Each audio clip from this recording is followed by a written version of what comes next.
Jean-Christophe Rufin checks the beetroots on his farm. It's one of the crops he grows to feed his livestock. The weather is crucial for farmers, but it's increasingly hard to forecast, and dry spells are having a more and more significant impact. Climate change is real and we can see it. Harvest dates are a little earlier in the calendar than when we were young. Compared with 30 years ago, the harvest is now taking place 15 days earlier. Increasingly frequent dry winters are exacerbating the water storage situation in the north, meaning some farmers are having to change their practices. We have to adapt because our working environment, our factory, is all you can see out here. It's nature. So we're adapting a little. We're going to change our tillage practices a little. We're trying to keep the soil moist in case of spring droughts like this year. Diversification is one way to manage, and alongside the beetroot, Jean-Christophe grows wheat, potatoes and maize. In the sheds, his herd is fed on the food he grows on site.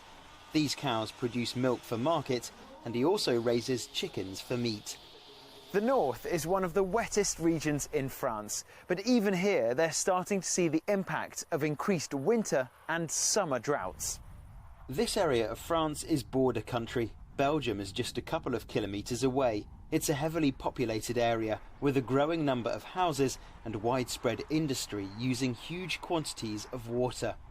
Agriculture is also a major consumer of water. As more areas of France deal with the impacts of unseasonal dry spells, how to manage water use in the future is a major point of discussion. We must all pay attention to water. I think we also need to harvest rainwater when it falls a lot. When it falls too much, we could collect it in basins to allow it to slowly enter the water table and recharge underground storage.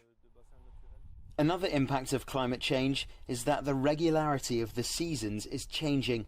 It's becoming increasingly hard for farmers like Jean-Christophe to predict rainfall, plus sudden winds can blow in. And France is starting to witness longer, more intense droughts in more and more areas of the country. Ross Cullen, CGTN, Bettigny, Northern France.